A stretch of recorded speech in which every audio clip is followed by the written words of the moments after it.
Welcome back. పశ్చిమ గోదావరి జిల్లా తాడేపల్లిగూడెం మండలం జగ్గన్నపేట గ్రామంలో ప్రజా సమస్యల పరిష్కార వేదిక పట్టాదారు పాస్ పుస్తకాల పంపిణీ కార్యక్రమం నిర్వహించారు. ఈ కార్యక్రమంలో ఎమ్మెల్యే విప్ బొలిశెట్టి శ్రీనివాస్ పాల్గొని పట్టాదారు పాస్ పుస్తకాలు పంపిణీ చేశారు. జగ్గన్నపేట గ్రామంలో ఇప్పటికే సుమారు 4 కోట్ల విలువైన అభివృద్ధి పనులు పూర్తయ్యాయని, మరో 5 నుంచి 6 కోట్ల పనులకు ప్రతిపాదనలు పంపినట్లుగా తెలిపారు. CM Chandrababu, deputy CM Pawan కళ్యాణ్ల సమర్థవంతమైన నాయకత్వంలో రాష్ట్ర అభివృద్ధి కోసం దేశంలో ప్రథమ స్థానం సాధించేందుకు నిరంతరం కృషి జరుగుతోందని ఆయన అన్నారు. వైసీపీ నేతలు ప్రతి అంశాన్ని రాజకీయ కోణంలో చుట్టం మానుకోవాలని హితవు పలికారు.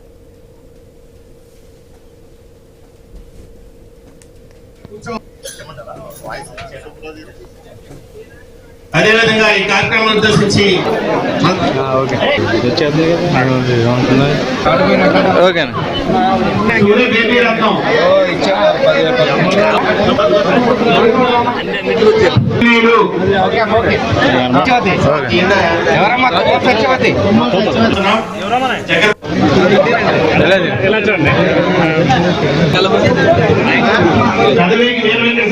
వెళ్ళరానే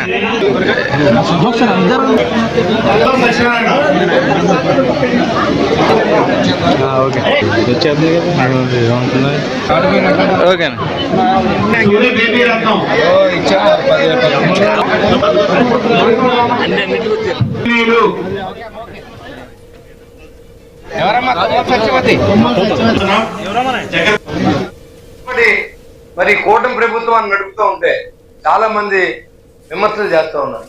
లోకేష్ బాబు గారిని మీరు రిజైన్ చేసేయాలి అంటే 16,500 పోస్టులు ఇచ్చినట్టు రిజైన్ చేయాలా, లేకపోతే మనం పోలవరాన్ని వచ్చే సంవత్సరం ప్రజలకు అంకితం చేసి రైతులకు నీరు ఉచితంగా ఇచ్చినందుకు నీరు ఇబ్బంది లేకుండా కరెంటు బిల్లు తగ్గించే కార్యక్రమం చేపట్టినట్టు రిజైన్ చేయాలా, లేకపోతే విశాఖ ఉక్కుని అమ్ముకోకుండా కాపాడి విశాఖ ఉక్కు మళ్ళీ ఆంధ్ర రాష్ట్రాల హక్కుగా ఇచ్చినందుకు రిజైన్ చేయాలా, మరి పోలవరాన్ని పూర్తి చేయడమే కాకుండా అమరావతి నగరాన్ని 2029లో మీకు అంకితం చేసినందుకు రిజైన్ చేయాలని అడుగుతా ఉన్నాను.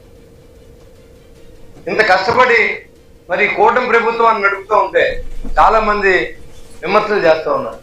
లోకేష్ బాబు గారిని మీరు రిజైన్ చేసేయాలి అంటే 16,500 పోస్టులు ఇచ్చినట్టు రిజైన్ చేయాలా, లేకపోతే మనం పోలవరాన్ని వచ్చే సంవత్సరం ప్రజలకు అంకితం చేసి రైతులకు నీరు ఉచితంగా ఇచ్చినందుకు నీరు ఇబ్బంది లేకుండా కరెంటు బిల్లు తగ్గించే కార్యక్రమం చేపట్టినట్టు రిజైన్ చేయాలా, లేకపోతే విశాఖ ఉక్కుని అమ్ముకోకుండా కాపాడి విశాఖ